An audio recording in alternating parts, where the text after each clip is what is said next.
Style momo बनाने का इससे आसान तरीका आपने आज से पहले नहीं देखा होगा और स्ट्रीट पे भी ना ऐसे ही बनाते हैं और इसे बनाना बहुत ही इजी है। आप एक बार ये वाला तरीका ट्राई कर लो, फिर आप हमेशा इसी तरीके से बनाओगे। वैसे तो मैंने आपके साथ बहुत सारे मोमो की रेसिपी शेयर की है और सब में जो फीलिंग बनाई है ना मैंने, वो अलग अलग तरीके से बनाई है। इसमें भी अलग तरीके से बनाई है, तो आप एक बार ट्राई जरूर करना। Hello everyone, welcome to my channel just another foodie girl. तो चलिए फटाफट से बना लेते हैं ये वेज मोमो की रेसिपी। यहाँ पे मैंने सबसे पहले एक चॉपर ले लिया है, क्योंकि हमें सब्जियों को चॉप करनी है, तो सबसे ज्यादा मेहनत तो सब्जियों को चॉप करने में ही लगती है। तो चॉपर में फटाफट से ये आपका ना 5 सेकंड में हो जाएगा। तो इसके लिए मैंने यहाँ पे ले लिया है एक छोटे साइज का गाजर, उसे अच्छे से छिल के धुल लिया है। उसके बाद हम इसे रफली चॉप करके चॉपर में डाल देंगे। फिर एक मीडियम साइज के प्याज को भी अच्छे से धुल के चॉपर में रफली चॉप करके डाल देंगे। और यहाँ पे ले लिया है एक छोटे साइज का कैप्सिकम यानी कि शिमला मिर्च। तो इसका जो डंडी वाला पार्ट होता है ना वो हटा दिया, इसका व्हाइट पार्ट हटा देंगे और उसके बाद इसे भी रफली चॉप करके चॉपर में डाल देंगे।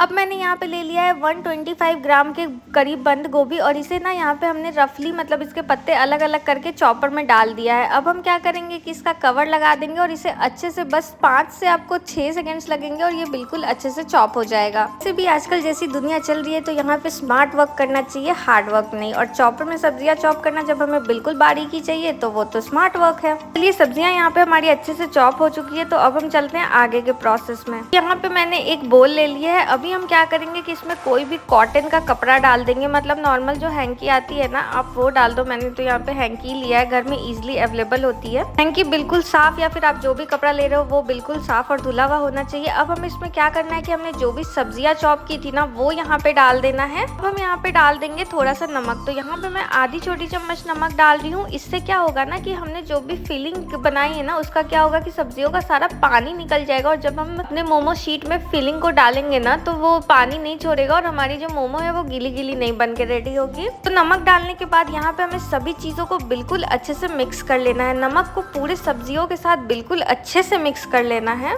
अभी हमें इसे अच्छे से यहाँ पे फोल्ड करके रख देना है। इससे क्या होगा कि हमें इसे थोड़ी देर रेस्ट करने के लिए छोड़ना है, 5 मिनट के लिए। तो इसमें कुछ भी कीड़े मक्खी वक्खी नहीं आएंगे। तो यहाँ पे इसे कवर करके बिल्कुल अच्छे से रख देना है और इसके ऊपर कोई सा भी आप बोल ले लो, ग्लास ले लो, कुछ भी ले लो और वो रख दो और इसे यहाँ पे रेस्ट करने के लिए 5 मिनट के लिए रख देना है। चलिए यहाँ पे हमारे 5 मिनट हो चुके हैं, तो अब हम ये बोल हटा देंगे और हमारी जो हमने कवर करके इसको रखा था ना हैंकी में, ये ओपन कर लेंगे। और आप चेक करोगे ना तो आपकी पूरी सब्जियां जो है वो बिल्कुल सॉफ्ट हो जाएगी। अब हमें यहाँ पे चारों कोनों को बीच में लाते हुए जैसे पोटली बनती है ना वैसे पोटली बना लेनी है और उसके बाद ना हमें इसे घुमा घुमा के इसका सारा पानी निकाल लेना है। ये बहुत ही इजी प्रोसेस है। अगर आप हाथ से करोगे ना तो फिर आपको बहुत ही मेहनत लगेगी और इस तरीके से कपड़े में करोगे तो ये बहुत ही इजीली हो जाता है। अच्छा, मैंने आटा अभी तक इसलिए नहीं लगाया था मोमो का क्योंकि ये जो पानी है ना हम इसको यूज करेंगे। अगर आप फटाफट से मोमो बनाना चाहते हो, मतलब कि हाँ जब आपने रेस्ट करने के लिए सब्जियां को रखा तो आपने रेस्ट करने के लिए आटे को भी रख दिया, क्योंकि उसको भी 5 से 10 मिनट रेस्ट करना पड़ता है। तो आप नॉर्मल पानी से आटा लगा लो मोमो का और फिर क्या करो कि ये वाला जो पानी है ना इसको फेंकना नहीं, इसको किसी भी सब्जी में यूज कर लेना, क्योंकि इसके जो भी सब्जियों के मिनरल्स है ना सारे इस पानी में होते हैं। तो ये बहुत ही हेल्दी होता है। तो चलिए यहाँ पे सारा पानी निकल के रेडी है। तो अब हम फटाफट से अपने मोमो के लिए आटा भी लगा लेते हैं। तो यहाँ पे मैंने सबसे पहले ले लिया है एक छन्नी। आप जब भी सूजी या मैदा यूज करो ना उसको छान के यूज करो, चाहे वो कितना भी फ्रेश हो। और यहाँ पे मैंने ले लिया है 1 कप मैदा और अभी हम इसे अच्छे से छान लेंगे। और इसी के साथ हम यहाँ पे डाल देंगे आधी छोटी चम्मच नमक, या फिर आप टेस्ट के अकॉर्डिंग नमक डाल दो, लेकिन यहाँ पे बस मैदा के अकॉर्डिंग ही नमक डालना है। अभी हम यहाँ पे डाल रहे हैं 1 छोटी चम्मच कुकिंग ऑयल। तो आप यहाँ पे कोई भी वेजिटेबल ऑयल या रिफाइंड ऑयल का यूज करें, मस्टर्ड ऑयल का यूज ना करें।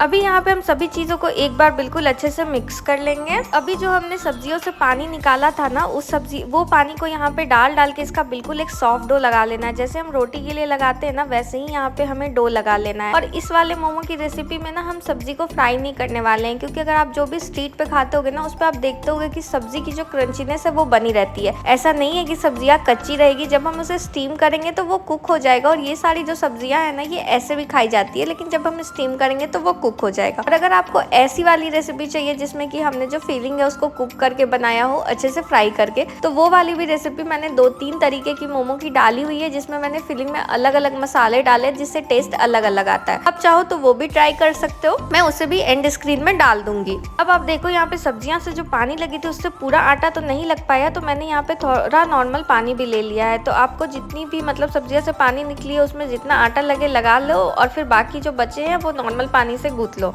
चलिए यहाँ पे हमारा आटा लग के तो रेडी है। अब हम क्या करेंगे कि इसे कवर कर देंगे और यहाँ पे इसे रेस्ट करने के लिए 10 मिनट के लिए रख देंगे। चलिए अब जब तक हमारा आटा रेस्ट हो रहा है हम यहाँ पे कुछ मसाले डाल देते हैं, क्योंकि अब मोमो फीका फीका तो अच्छा लगेगा नहीं। तो अभी हम यहाँ पे डाल रहे हैं 1/3 छोटी चम्मच नमक। तो नमक आप टेस्ट के अकॉर्डिंग डालें, हमने सब्जियों से पानी निकालने टाइम भी नमक डाला था, तो आप उसी के अकॉर्डिंग डालें। और अभी हम यहाँ पे डाल देंगे काली मिर्च का पाउडर। तो यहाँ पे हमें 1 छोटी चम्मच काली मिर्च का पाउडर डाल देना है। अब हम यहाँ पे सभी चीजों को अच्छे से मिक्स कर लेंगे। उसके बाद जो हमारी मोमो की फिलिंग है वो बनके रेडी हो गई। तो आपने देखा था ये वाली फिलिंग बनाना कितना ही इजी है, आप मिनटों में मोमो बना के रेडी कर सकते हो। हाँ, रेस्ट का टाइम हटा दें हम तो, मतलब मेहनत कम है ना इस वाले में। चलिए यहाँ पे हमारे 10 मिनट हो चुके हैं, तो अभी मैंने कवर हटाया और अभी हम इसे आधे मिनट यानी 30 सेकेंड्स के लिए एक बार फिर से मसल लेंगे। अब हम यहाँ पे इसकी छोटी छोटी लोई कट कर लेंगे। तो हमें एकदम छोटी छोटी लोई कट करनी है, जैसे हम पूरी के लिए बेलते हैं ना वैसे ही, और इसे हाथ पे इस तरीके से गोल शेप देते हुए राउंड शेप कर दे देना है, इस तरीके से फ्लैट कर लेना है। तो सारी लोइयों को हम इसी तरीके से बना के रेडी कर लेंगे।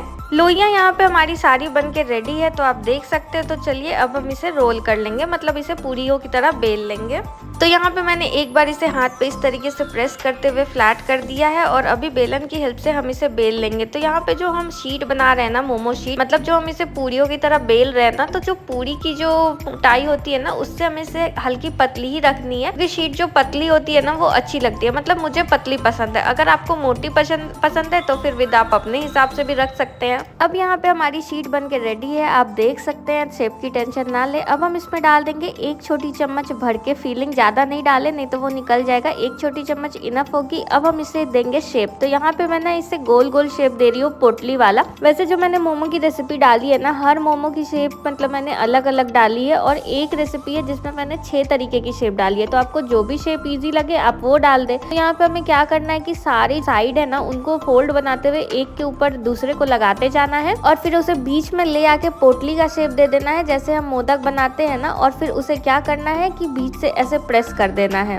ये शेप बनाना भी बहुत ही इजी, और मार्केट में तो इस तरीके से मिलता भी है। तो यहाँ पे हमारे एक जो मोमो है वो बन के रेडी हो गई है। तो सेम प्रोसेस से हम सारे मोमो बना के रेडी कर लेंगे। यहाँ पे मैंने मोमो बना के रेडी कर लिए हैं। तो चलते हैं अब स्टीम करने के प्रोसेस में। तो यहाँ पे मैंने एक बर्तन ले लिया है जिसमें मैंने एक पानी डाल दिया है गर्म होने के लिए। अब हमें यहाँ पे एक इस तरीके का स्ट्रेनर ले लेना है और इस बर्तन के ऊपर डाल देना है। आप चाहो तो पानी कढ़ाई में भी डाल सकते हो, या फिर अगर आपके पास इडली स्टैंड है, ढोकला स्टैंड है, तो आप उसमें भी अपने मोमो को स्टीम कर सकते हो। अब हम यहाँ पे डाल देंगे 1 छोटी चम्मच कुकिंग ऑयल, और इसे हमें यहाँ पे अच्छे से ग्रीस कर लेना है। तो यहाँ पे मैं ऑयल ब्रश से इसे बिल्कुल अच्छे से ग्रीस कर ले रही हूँ। फ्लेम को हमने यहाँ पे हाई रखा है, और हाई फ्लेम पे अब हम एक एक करके अपने सारे मोमो डाल देंगे। तो यहाँ पे मैंने सारे मोमो डाल दिए हैं, आप देख सकते हो। जितना आए ना एक बार में उतना डाल देना है। अब हम इसे कवर कर देंगे, और इसके ऊपर हमें कोई भारी चीज रख देना है ताकि इसका जो स्टीम है ना वो बाहर निकले नहीं। और अभी हमें इसे 16 से 17 मिनट के लिए हाई फ्लेम पे स्टीम होने देना है। यहाँ पे इसे स्टीम करते हुए मुझे टोटल 18 मिनट हुए हैं। और अभी हम ये जो भारी सा बर्तन रखा था ना वो एक किसी भी कपड़े से हटाए, क्योंकि वो गर्म होगा, और कवर को भी हम कपड़े से हटाएंगे। और अभी आप यहाँ पे देख सकते हैं कि हमारा जो मोमो है वो बिल्कुल अच्छे से कुक हो चुका है। ये जो लेयर है ये ट्रांसपेरेंट हो चुकी है, और ये देखने में भी कितनी टेम्पटिंग लग रही है ना। तो अभी हम गैस का फ्लेम ऑफ कर देंगे, और सारे मोमो को यहाँ पे एक प्लेट में निकाल लेते। तो आप किसी भी स्पून या फिर स्पैचुला की हेल्प से निकाल ले, क्योंकि ये गर्म होगा ना तो आपका हाथ जले नहीं। तो यहाँ पे हम इसलिए निकाल ले रहे हैं ना, क्योंकि जो दूसरा बैच है वो भी डाल दूंगी कुक होने के लिए, और साइड बाय साइड फिर हम इसे सर्व कर लेंगे चटनी के साथ। तो चलिए अब हम फटाफट से इस स्टीम मोमो को ना सर्व कर लेते हैं। अगर आप इसे फ्राई बनाना चाहते हैं तो इसे 7 से 8 मिनट के लिए स्टीम करें, और उसके बाद ना इसे मीडियम हॉट ऑयल में मीडियम फ्लेम पे फ्राई कर ले। आपको ये रेसिपी बहुत ही पसंद आएगी, और इसमें मेहनत भी कम है। आप एक बार ट्राई जरूर करें, मेरी गारंटी है। आई होप कि आपको ये रेसिपी अच्छी लगे। अगर आपको ये रेसिपी अच्छी लगी हो तो प्लीज मेरे वीडियो को लाइक कर दे, मुझे कमेंट सेक्शन में बताएं, मेरे चैनल को सब्सक्राइब कर दे, बेल आइकन पे भी क्लिक कर दे, ताकि जब भी मैं कोई न्यू रेसिपी डालू ना तो आपके पास नोटिफिकेशन चला जाए। तो इसे बिल्कुल स्ट्रीट जैसा लुक और टेस्ट देने के लिए हम इसके ऊपर थोड़ा सा चाट मसाला छिड़क देंगे, इससे टेस्ट भी बढ़ जाता है। और ये तो बिल्कुल स्ट्रीट वाले पे तो डालते ही हैं ये। आप मुझे फेसबुक और इंस्टा पे भी फॉलो कर कर सकते हैं। मिलेंगे फिर एक इसी तरह की न्यू, इजी और मज़ेदार रेसिपी के साथ। तब तक के लिए tata, bye bye, take care.